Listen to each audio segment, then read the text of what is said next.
नमस्कार दोस्तों, E2S classes में आप सभी का स्वागत है। उपस्थित हैं आप सभी के बीच में क्लास 12 हिंदी के अयोध्या सिंह उपाध्याय के शीर्षक है। इसके लेखक के शीर्षक जो है पवन दूत का जो शीर्षक है, इसका जो है ये बहुत इंपॉर्टेंट्स है और ये बहुत बार परीक्षा में पूछा गया है। तो देखिए, बने रहें चैनल में और शुरू करते हैं।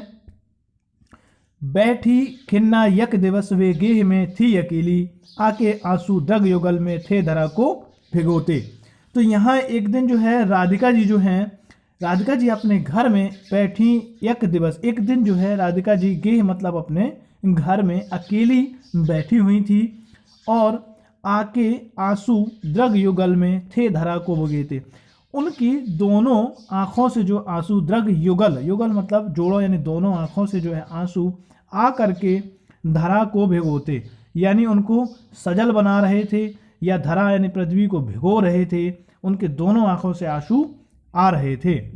आई धीरे से सदन में पुष्ट संदग्ध कोले, आई धीरे से, धीरे धीरे जो हवा है सुबह की हवा है, प्रातः वाली सुपवन इसी काल वातायनों से। तो जो सुबह की जो प्रातःकालीन की हवा होती है, पुष्पों से सुगंधित हवा, पुष्प संदग्ध ले, यानी पुष्पों से जो सुगंधित हवा थी प्रातःकाल की, वह धीरे धीरे जो है खिड़कियों से अंदर आ रही थी।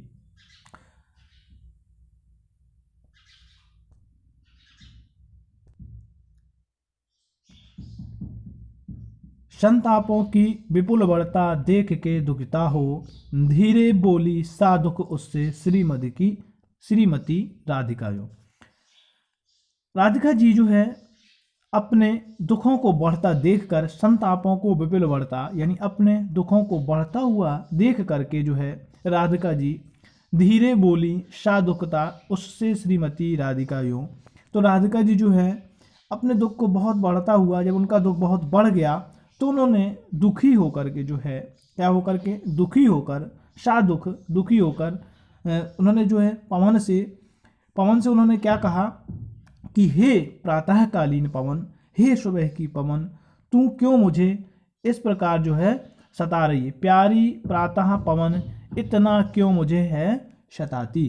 तो उन्होंने कहा कि हे प्यारी सुबह की पवन, प्रातः पवन का मतलब होता है सुबह की पवन, तू मुझे इतना क्यों सता रही है, क्या तू भी है कलुषित हुई काल की क्रूरता से।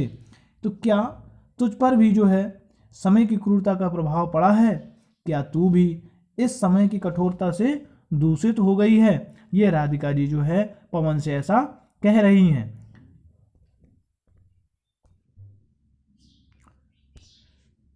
लज्जाशीला पथिक महिला जो कहीं दृष्टि आवे, होने देना विकृत वसना ना तू सुंदरी को।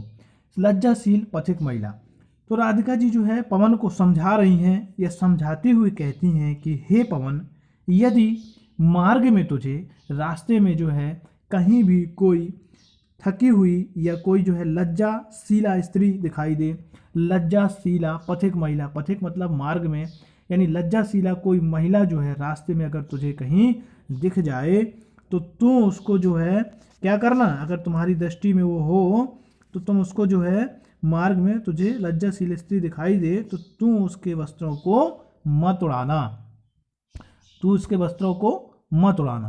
होने देना विकृत वसना, तो ना तू सुंदरी को, यानी उसके वसना मतलब वस्त्रों को, उसके वस्त्रों को जो है तू ना उड़ाना कहीं भी, अगर तुम्हें मार्ग में कोई लज्जाशीला स्त्री दिखाई दे जाए। जो थोड़ी सी भी श्रमित हो वह हो गोद ले शांति खोना, यदि वह तुम्हें थकी प्रतीत हो, यदि वह तुम्हें थकी सी प्रतीत हो तो तुम उसे गोद में लेकर के उसकी थकावट को क्या करना, उसकी थकावट को दूर कर देना। होठों की ओ कमल मुख की मिलानताएं मिटाना, उसके होठों तथा कमल मुख यानी कमल के समान उसके मुख को, कमल जैसे मुख की मलिनता को जो है क्या कर देना, अपनी शीतलता से दूर कर देना। मुख की मलानताएं मिटाना, यानी मुख की जो है मलिनता को जो है अपनी शीतलता से उसको जो है दूर कर देना।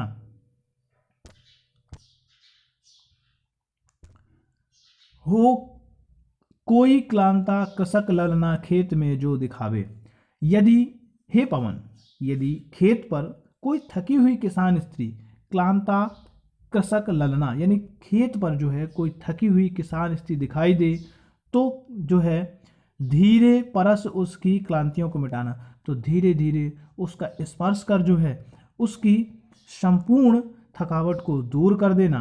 हे पवन, यह जो है तुम्हें ऐसा करना है। ये जो है कौन कह रही हैं? राधिका जी जो है पवन से कह रही हैं। जाता कोई जलद यदि हो व्योम में तो उसे ला, यदि आकाश में कोई मेघखंड जा रहा हो, जलद मतलब जल से भरा हुआ, व्योम मतलब आकाश में, मेघखंड यानी कोई भी जो है जल से भरा हुआ मेघखंड जो है आकाश में जा रहा हो तो उसे जो है छाया द्वारा सुखित करना तप्त भूतांगना को, तो उसे उसके ऊपर ला करके जो है उसके ऊपर ला करके जो है छाया कर देना, जिससे उस स्त्री की शीतलता को प्राप्त हो। यदि उस स्त्री को जो है शीतलता प्राप्त हो, तप्त भूतांगना को छाया द्वारा सुखित करना, यानी उस स्त्री को शीतलता प्राप्त हो जाए।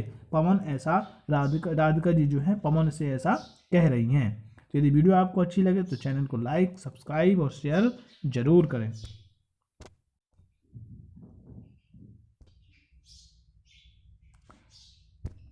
सांचे ढाला सकल बपू दिव्य सौंदर्यशाली। यहाँ राधिका जी जो है कहती हैं कि हे पवन, पवन से कह रही हैं राधिका जी कि हे पवन, उन श्री कृष्ण का सारा शरीर जो है कैसा है? सांचे से ढली मूर्ति के समान। सांचे ढाला सकल बपू, सांचे से ढली मूर्ति के समान जो है सुडौल और देवताओं यानी दिव्य सौंदर्यशाली, देवताओं जैसी अलौकिक कांति से युक्त सौंदर्य संपन्न है। उन श्री कृष्ण का शरीर ऐसा है। सतपुष्पों सी सुरभि उसकी प्राण संपोषिका है। उनके शरीर से निकलने वाली सतपुष्पों यानी कि सुगंधित पुष्पों के समान उनके शरीर से निकलने वाली सुगंध जो है, उनके शरीर से निकलने वाली सुगंध उत्तम पुष्पों की सुगंध के समान प्राणों का क्या करने वाली है? संपोषण करने वाली है, प्राणों का पोषण करने वाली है। तो हे पवन, ऐसे श्री कृष्ण हैं। दोनों कंधे वृषभ वर से बड़े ही सजीले। उनके जो दोनों कंधे हैं वो कैसे हैं? उनके दोनों कंधे, उनके दोनों कंधे जो हैं श्री कृष्ण जी के सुगंध, श्री कृष्ण के शरीर से जो उनके दोनों कंधे हैं श्रेष्ठ सांड के कंधे के समान विशाल और बलिष्ठ हैं। दोनों कंधे वृषभ वर से, उनके दोनों जो कंधे हैं श्रेष्ठ सांड के समान बलिष्ठ हैं और बड़े ही सजीले यानी कि बड़े ही सुंदर दिख रहे हैं। लंबी बाहें कलभ करसी शक्ति की पेटिका, तो उनकी जो है विशाल बाहें यानी बड़ी बाहें, उनकी भुजाएं, बाहें मतलब भुजाएं हैं, उनकी विशाल बाहें जो है किसके समान है? हाथी की सूंड की शक्ति के समान है, शक्ति की संपेटिका है। तो ऐसा जो है राधिका जी पवन से कह रही हैं कि उनकी जो बाहें यानी भुजाएं हैं हाथी के समान शक्ति की पेटिका हैं। राजाओं सा सिर पर लसा दिव्य आपीण होगा, तो उनके सिर पर जो है राजाओं के जैसा अलौकिक, राजाओं सा दिव्य मतलब होता है अलौकिक भी कह सकते हैं, तो राजाओं सा अलौकिक कांति युक्त मुकुट सुशोभित जो है होगा। क्या होगा? कि राजाओं सा जो है उनके सिर पर अलौकिक जो है कांति युक्त मुकुट सुशोभित होगा। शोभा होगी उभय श्रुति में स्वर्ण के कुंडलों सी, अपनी उनके जो है दोनों कानों में वो शोभा होगी श्रुति कर्ण, श्रुति में कर्ण, तो उनके दोनों कानों में सोने के जो सुंदर कुंडल हैं शोभा जो है बिखेर रहे होंगे। स्वर्ण के कुंडल यानी सोने के जो कुंडल हैं वो जो क्या कर रहे होंगे? शोभा बिखेर रहे होंगे, जो कि देखने लायक होगा। नाना रत्ना कलित भुज में मंजू कयूर होंगे, मोती माला लसित उनका कंबूसा कंठ होगा।